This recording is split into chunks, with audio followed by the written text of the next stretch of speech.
The rest of the story. One raw gray November morning in Wyoego, Wisconsin, Bob Block sat gloomily at his kitchen table, warming his hands around his coffee cup, squinting into the front page of the Morning Chronicle, puzzling over one of the stories there. About 40 miles away in rural Plainfield, a farmer named Ed Gein had been arrested for murder.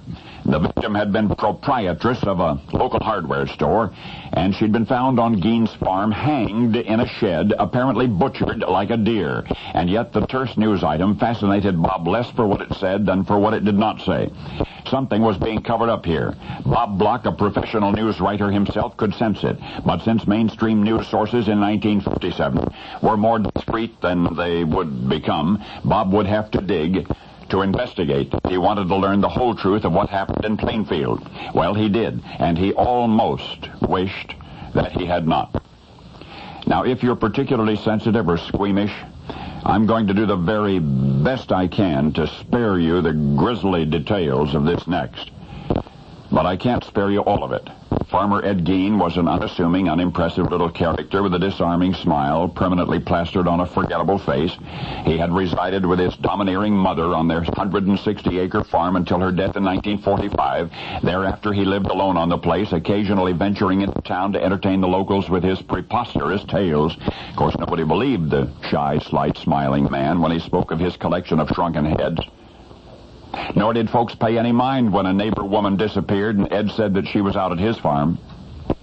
But then after his deputy's mother vanished, the sheriff of Plainfield moseyed out to Ed's farm for a look around, and he returned shocked and shaken.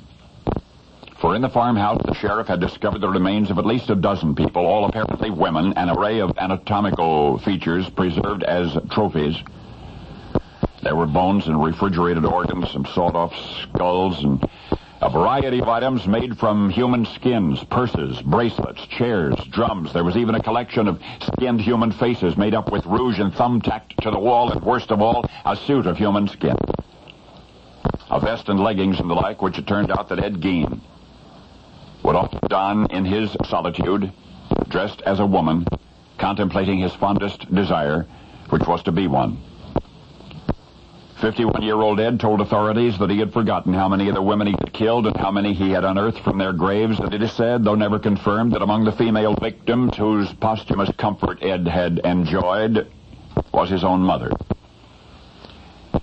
Anyway, this is the true tale that author Bob Block was told, the one he felt compelled to retell, and yet because few readers could bring themselves to believe it or to endure it, he paraphrased it.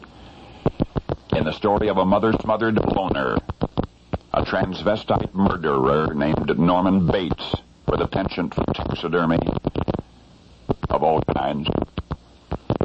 Ed Gein died quietly, almost anonymously, in an asylum in 1984, evidently utterly unaware of the incredible crimes that he had committed 3 decades before, and without ever knowing that he and he alone had inspired the classic novel that inspired the ultimate Hitchcock thriller that became the motion picture Psycho. So now you know the rest of the story.